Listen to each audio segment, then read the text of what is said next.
하나님 말씀 신약성경 히브리서 9장 11절에서 22절까지 말씀 교독하겠습니다.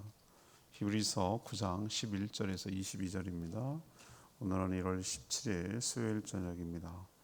1월 17일자 본문 히브리서 9장 11절에서 22절까지 말씀 우리 함께 교독하도록 하겠습니다.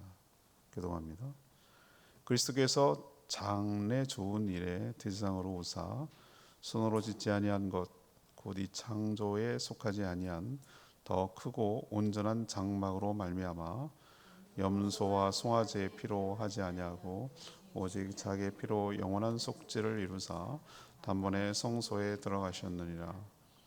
염소와 황소의 피와 및 암송아지의 죄를 부정한 자에게 뿌려 그 육체를 정결하게 하여 거룩하게 하거든 하물며 영원하신 성령으로 말미암아 흠없는 자기를 하나님께 드린 그리스도의 피가 어찌 너희 양심을 죽은 행실에서 깨끗하게 하고 살아계신 하나님을 섬기게 하지 못하겠느냐. 이로 말미암아 그는 새 언약의 중보자시니 이는 첫 언약 때에 범한 죄에서 속량하려고 죽으사 부르심을 입은 자로 하여금 영원한 기업의 약속을 얻게 하려 하심이라. 유언은 유언한 자가 죽어야 되나니 유언은 그 사람이 죽은 후에야 유효한즉 유언한 자가 살아있는 동안에는 효력이 없느니라. 이러므로 첫 언약도 피 없이 세운 것이 아니니 모세가 율법대로 모든 계명을 온 백성에게 말한 후에 송아지와 염소의 피 및 물과 붉은 양털과 우슬초를 취하여 그 두루마리와 온 백성에게 뿌리매 이르되 이는 하나님의 너희에게 명하신 언약의 피라 하고 또한 이와 같이 피를 장막과 섬기는 일에 쓰는 모든 그릇에 뿌렸느니라. 율법을 따라 거의 모든 물건이 피로써 정결하게 되나니 피 흘림이 없은즉 사함이 없느니라. 아멘. 예수 그리스도는 자신의 피로 영원한 속죄를 이루시고 단번에 하늘 성소에 들어가서 대제사장이 되셨다. 그리고 일하고 계시다. 예수 그리스도의 보혈은 성도의 죽은 양심과 행실을 깨끗하게 만들어 하나님을 섬길 수 있도록 한다. 그는 신약의 중보자시고 또 구약 때 지은 죄를 속량하고 영원한 기업을 얻도록 약속해 주셨다. 신약, 구약 모두 피 흘림이 없으면 죄사함도 없는 것은 동일하다. 이런 내용이 오늘 내용입니다. 오늘 질문은 예수 그리스도의 보혈, 보배로운 피, 보배 같은 피, 보혈은 어떤 효력이 있습니까? 예수 그리스도의 보혈은 어떤 효력이 있습니까? 이것이 오늘 질문이 되겠습니다. 먼저 12절 말씀, 우리의 영원한 속죄를 이루셨습니다. 우리의 영원한 속죄를 이루셨습니다. 하나님께서 모세를 통해 주신 성전과 제사 제도는 실체가 오기 전에 보여주시는 모형 그리고 그림자였다고 수차례 히브리서 언급하고 있습니다. 그러나 그 실체인 예수 그리스도께서 오자 개혁이라는 것은 바꾸었다는 얘기죠. 새롭게 되었다는 얘기입니다. 개혁이 되었고 또 모든 것을 예수님께서 다 온전히 이루셨다라는 내용이 지금까지 묵상한 내용이에요. 그럼 이스라엘 백성들이 성소, 성막, 성전 같은 개념이죠. 여기서 행해오던 제사와 그를 집행하던 제사장과 예수님은 어떤 차이가 있느냐는 거예요. 왜 좋다고 하느냐 그 얘기를 지금 하는 거죠. 우선 예수님은 사람이 지은 성소가 아니라 더 크고 온전한 성소에서 섬긴다고 말하고 있어요. 물론 모형 그 설계도는 하늘에서 주셨죠. 그렇지만 이 땅에서 그 솔로몬 성전을 예를 들면 전부 다 어떻게 했습니까? 이 땅의 재료예요. 두루와 시돈의 백향목을 갖고 오든 백성들이 낸 금을 녹여서 하든 돌을 깎든 전부 다 이 땅에서 사람이 만든 거예요. 사람이 동원해 가지고 만든 건데 예수님이 지금 일하고 계신 곳은 어디라는 겁니까? 사람이 만든 것이 아니라 하나님이 계신 하늘 성소를 말하는 것이죠. 또 소, 양, 염소 뭐 이런 희생동물의 피가 아니라 자신의 피, 동물이 아니고 사람이, 그것도 죄 없는 예수 그리스도의 피로 단번에, 한 번에, 단박에 성소에 들어가셨다. 제물을 드려서 들어가셨다고 말합니다. 제사장도 함부로 지성소에 들어갈 수 없었는데 예수 그리스도께서는 한 번에, 단 한 번의 피로, 자신의 피가 피로죠. 염소와 황소와 이런 피가 아니라 자신의 피로 모든 의를 이루시고 단번에 들어가셨다는 겁니다. 사람은 죄를 지을 때마다 희생 제물을 드림으로 제사를 드려야 되죠. 그렇지만 예수 그리스도께서 흘리신 보혈은 모든 성도의 과거, 현재, 미래 모든 죄를 다 속량하셔서 영원한 속죄를 이루어 주셨다. 그래서 더 제사를 드릴 필요 없다. 이게 바로 보혈의 효력이에요. 이게 안 됐더라면 여러분 몇 번 말씀드리지만 상상하기도 어려운 힘든 일이 벌어져요. 일단 우리 제사조차 없는데 넌 노네야, 노네. 우린 이방인이에요, 이방인. 유대인도 아니고. 아예 제사 꺼리도 못해. 죄 짓다가 그냥 죄 살다가 죽는. 넌 아예 상관도 없는 일이는 이방인 취급되는 거죠. 유대인이라 할지라도 죄를 지을 때마다 그 엄청난 재물 비용은 어떻게 감당하실 거예요? 제가 말씀드렸잖아요. 제주도에 그 목장에 말이에요. 풀 뜯고 있는 소 있잖아요. 귀걸이 걸고 하는 거 그거 한우 그게 얼마인지 아십니까? 내가 듣는 얘기예요. 한 마리당 보통 1,000만 원, 1,000만 원. 1,000마리가 걸어다니 1,000만 원짜리가 1,000마리가 막 수십 마리 돼, 수십 마리. 와, 이거 하나, 둘, 셋, 넷, 다섯. 1,000마리가 10개면 1억이 1억. 10마리만 되겠어요? 어마어마하더라고 우리가. 근데 만약에 이런 식으로 죄를 지으면 그래요. 우리 소가 안 되니까 양으로 합시다. 양은 뭐 무슨 10원 합니까? 양은? 우리 양꼬치 아시죠? 얼마나 비싼 양고기도 얼마나 비싼. 비둘기도 구하기 어려워. 우리 같이 가난한 사람. 근데 하나님께서 명시해놨단 말이에요. 무슨 죄는 이런 재물을 드려야 되고, 속건제는 뭘로 드려야 되고, 화복제는 어떻게 드리고, 번제는 어떻게 드리고. 거덜나겠어. 죄 짓다고. 근데 예수 그리스도께서 이 모든 것을 다 폐하시고 자신의 몸을 제물로 드리고 자신이 제사장이 되어서 단번에 완벽하게 끝내버리셨어요. 더 이상 제사를, 속죄를 위해서 희생 제물이 필요 없을 만큼 완벽하게 딱 끝내버렸어요. 영원한 속죄를 이루셨다. 이게 얼마나 우리에게 큰 뭐라고 은혜가 되는지 몰라요. 그럼 우리는 더 이상 뭐죠? 그렇게 속죄를 위해서 죽을 필요가 없다. 또 동물 희생 제사를 드릴 필요가 없다. 우리는 예수 그리스도의 보혈 때문에 속죄를 받아 죄가 있음에도 불구하고 하나님께서 다 형벌을 받은 걸로 간주하기 때문에 없는 의로운 존재가 되었다. 이게 바로 속죄, 그러니까 보혈의 효력이에요. 감사하죠. 두 번째 효력은 뭔가? 14절에 나옵니다. 14절에 양심과 행실을 깨끗하게 하였다. 양심과 행실을 깨끗하게 하였다. 모형과 그림자에 불과하다 라고 말한 희생동물, 그러니까 소, 양, 염소와 비둘기의 피로 부정한 자에게 뿌려 그 육체를 정결하게 했죠. 옛날에 제사제도 레위기에 보면 나오잖아요, 그죠? 이게 피를 뿌렸잖아요. 근데 그때 레위기도 제가 강의 드렸습니다. 이게 위생적 개념이라고 보면 안 된다고 말씀드렸죠. 우리는 예를 들면은 뭐 어떤 이유든지 간에 뭐 피가 묻거나 그러면은 어떻게 합니까? 그거를 깨끗하다고 합니까? 아니죠. 오히려 거꾸로 말하죠.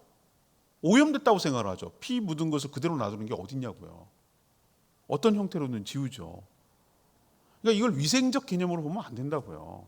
오히려 피를 뿌리면 더 더러워져서 세탁을 해야 된다고요. 이것은 속죄의 개념이에요. 속죄의 개념. 그 접근 방법이 달라야 돼요. 희생 제물이 죄인을 대신해서 죽어서 죽었다는 증거가 뭐예요? 피를 흘리며 죽잖아요. 모든 생물은 피를 흘리며 죽잖아요. 그렇죠? 피가 흘려졌다는 얘기 뭐예요?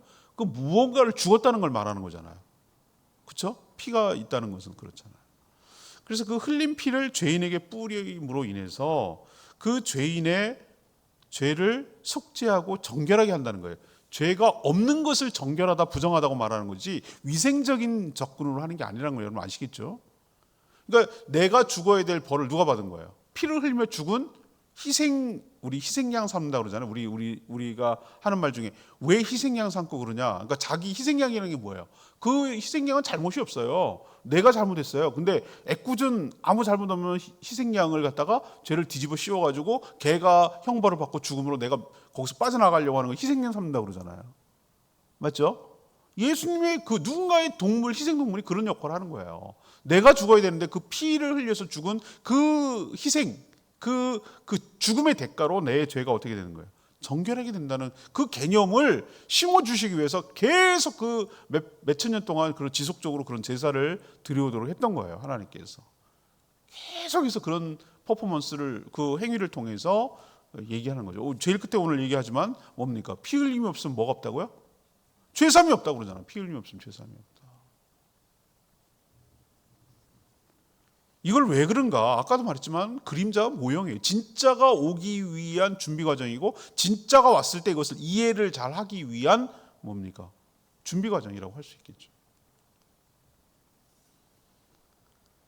아무튼 이런 희생 제물의 피도 정결하게 했다면, 그 피 뿌림을 받는 사람을 정결하게 했다면 영원한 성령으로 말미암아 흠없는 자신을 드린 예수 그리스도의 보혈을 믿는 성도들은 얼마나 정결하게 되는가, 이 얘기를 지금 하는 거예요. 희생 동물의 피도 이렇게 사람을 제사 드리고 피 뿌림을 받는 사람을 정결하게 했다면 예수 그리스도의 보혈로 뿌림을 받는 사람은 얼마나 정결하게 되었는가, 이 얘기를 지금 히브리서가 하고 있어요.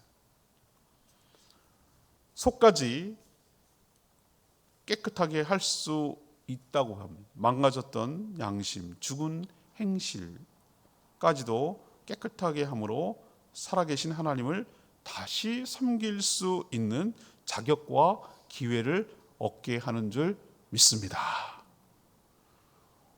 코로나 아직 약이 없어가지고 뭐 그런데 옛날에 좀 그 독감 막 나왔을 때 막 엄청났잖아요. 인플루엔자 나왔을 때 몇 년, 코로나 훨씬 전 얘기예요. 그랬을 때 막 휩쓸고 지나가니까 막 감당이 안 되잖아요. 근데 그때는 어떻게 했는지 빨리 뭐냐면 치료제를 만들었어요.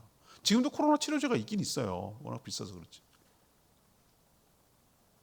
인류는 끝없는 질병을 극복하기 위한 서로의 싸움 같아요. 나오면 또 치료제는 한다. 어느 목사님 독감 걸려가지고 병원 갔더니 타미플루를 정맥 주사를, 그분 표현에 의하면 그래요. 전 진짜인지 모르겠는데 했는데 약으로 계속 먹을래요? 주사로 맞아요? 주사로 맞으면 한 방이면 끝나잖아요. 그러니까 주사 맞겠다 그랬대요. 막 골골골골 죽어서 기어 들어갔는데 어떻게 합니까? 딱 맞으니까 그 낫고 나서 얼마 안 있으니까 살아났다고 그러잖아요. 저 진통제 요로결석, 그것도 온두라스 가가지고 요로결석 걸려가지고 너무 아픈 거예요. 그 아픔은 상상도 못해요, 여러분. 막 너무 아프니까 내가 머리를 막 벽에다 찢는다니까요. 너무 아파가 그 벽에다 막 꽝꽝 찧어가지고 그 고통이 크게 해서 고통을 잊어버리고 싶은 거예요. 사람이 막 식은땀이 쫙 나고요. 뭐 어떻게 할 바를 모르겠어. 이거 뭐 고통이 끊어지질 않으니까 고통이. 딱 그 순간에 사람이 이게 돈다는 말이 뭔지 알겠더라고. 정신이상 걸릴 것 같더라고. 근데 그 병원에 가도 막 가면서도 걱정해. 이 돌팔이들 내 몸을 어떻게 할 건지 뭐 막 두렵잖아요. 또 수술비는 또 어떻게 나오는데 막 이런 별 걱정을 하고 막, 근데 아파는 죽겠고 막 가는데 증상을 설명하고 한국말, 영어, 스페인어. 이제 의사한테 의사가 처방을 안 해. 원인으로 처방을 하지. 막 쭉 상황과 설명하고 뭐 어쩌고저쩌고 그랬더니 이제 약간 짐작이 가는 게 있나 봐. 엑스레이 한번 찍어보세요. 그래서 찍었더니 나타나요. 돌이 있는 게 나타나요. 그게 확인이 되고 나서야 정맥, 그러니까 혈관을 찾아가지고 그 뭡니까 진통제를 놨는데, 와, 거짓말 같아, 거짓말 같아. 한 2, 3분? 1, 2분?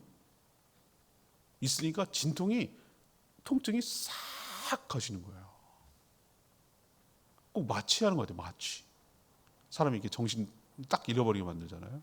그런 것처럼 효력이 나타나. 저는 비유가 적절했는지 모르겠지만 그런 것 같아요.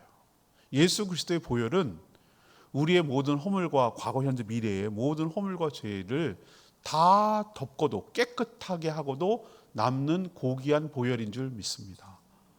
그러니까 이런 표현을 쓰잖아요. 죽은, 우리가 망가졌던 양심, 죽은 행실. 얘는 이미 사망선 거나 다름없어. 죽은 거나 다름없어. 그런데 살려낸다잖아요.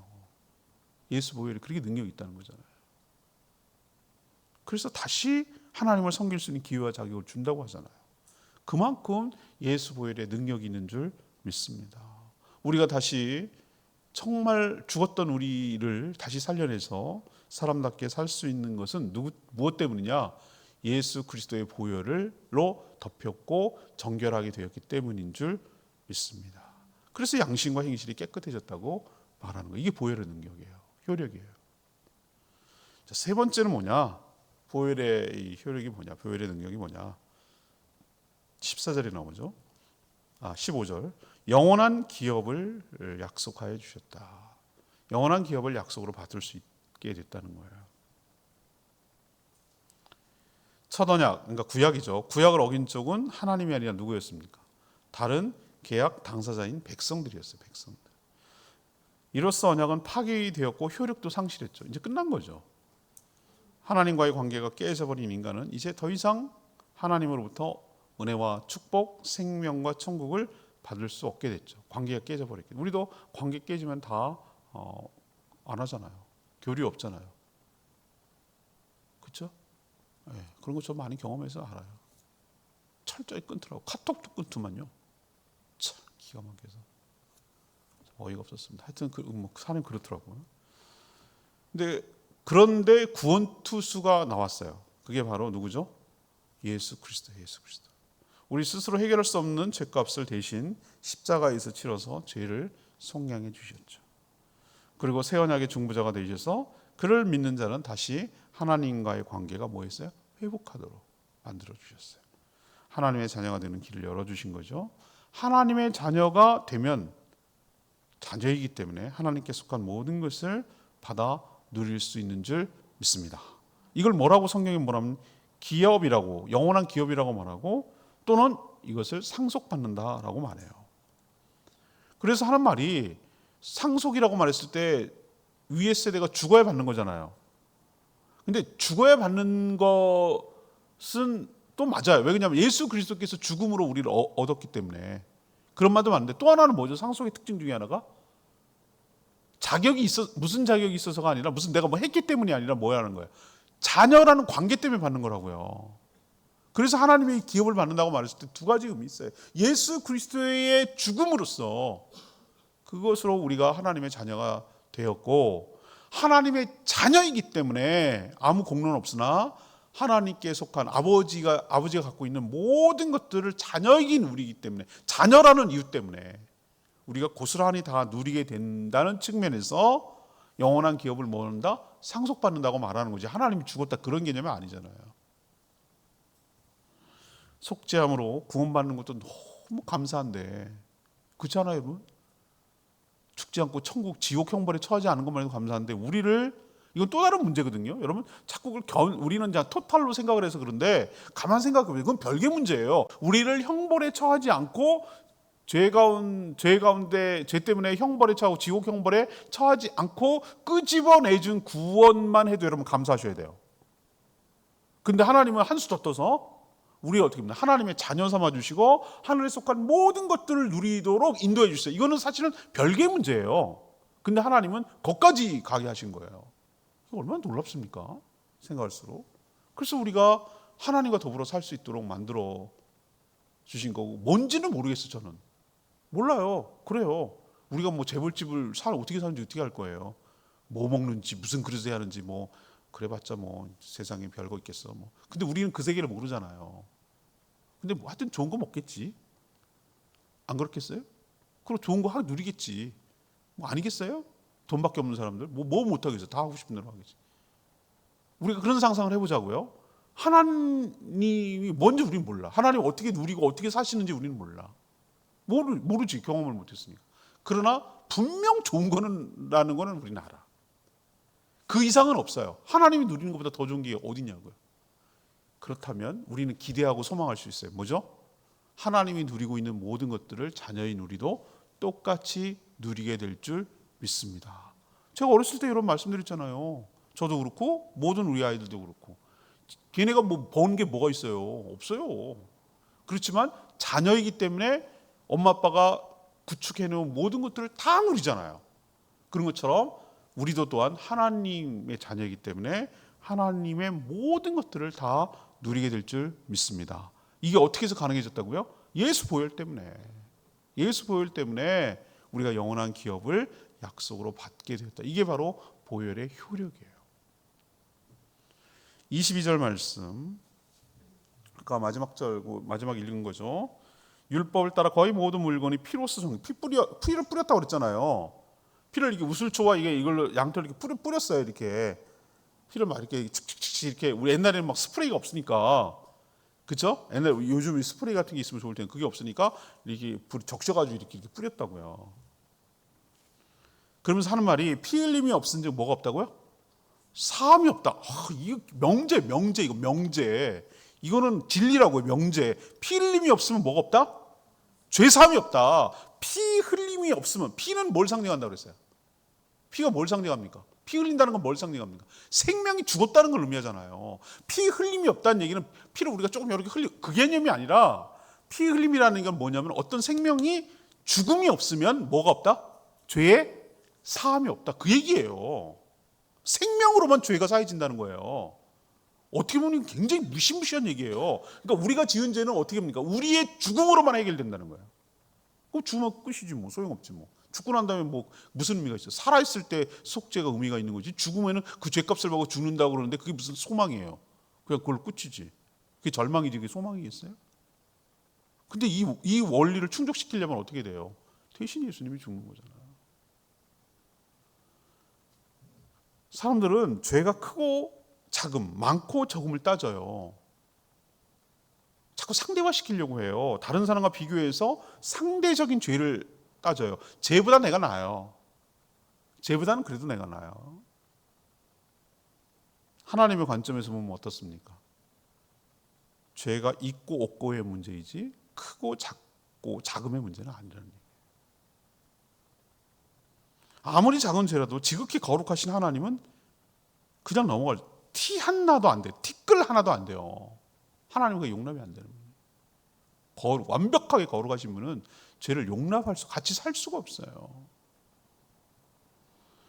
근데 모든 죄의 결과는 오늘 뭐라고 그랬습니까? 죽음으로 끝나는 거예요. 죽음으로만 죄가 없어지는 거예요. 피 흘림이라는 얘기는 죽음이에요. 죽음으로만 그 죄가 해결되는 거예요. 그래서 오늘 얘기하는 바가 뭡니까? 예수 그리스도의 죽음을 상징하는 보혈, 피를 흘려 죽었잖아요. 피 흘림으로 죽었잖아요. 그 보혈이 우리의 모든 죄를 다 사한다. 용서받게 되고 그 죄가 없어지게 하고 그 죄가 정결하게 되는 줄 믿습니다. 그래서 보혈이 귀하다는 거예요. 예수 그리스도의 피 흘림이 없었으면, 그 보혈이 없었으면 우리 죄는 용서받을 길이 없는 거예요. 사죄받을 길이 없는 거예요. 그래서 보혈의 능력이 있고 보혈의 은혜가 있고 보혈을 찬양하고 보혈에 감사하고 그런 거예요. 그래서 그 보혈을 아주 사단이 싫어하는 거고, 그것 때문에 자기가 다 망가지고 깨지고 졌으니까 보혈을 아주 싫어해요. 사단은. 예수 그리스도의 보혈 얘기만 나와도 막 기겁해요. 귀신들이 아주 싫어하는 찬양이 보혈 찬양이에요. 보혈 찬양. 제가 그건 경험해서 알아요. 보혈 찬양하면 막 몸부림을 쳐요. 막 뒤틀리고 난리 나요. 그만큼 알레르기를 일으키는 거예요. 걔네들한테는 그게 가장 아킬레스건이니까. 자기네들의 무기가 사라지는 거니까.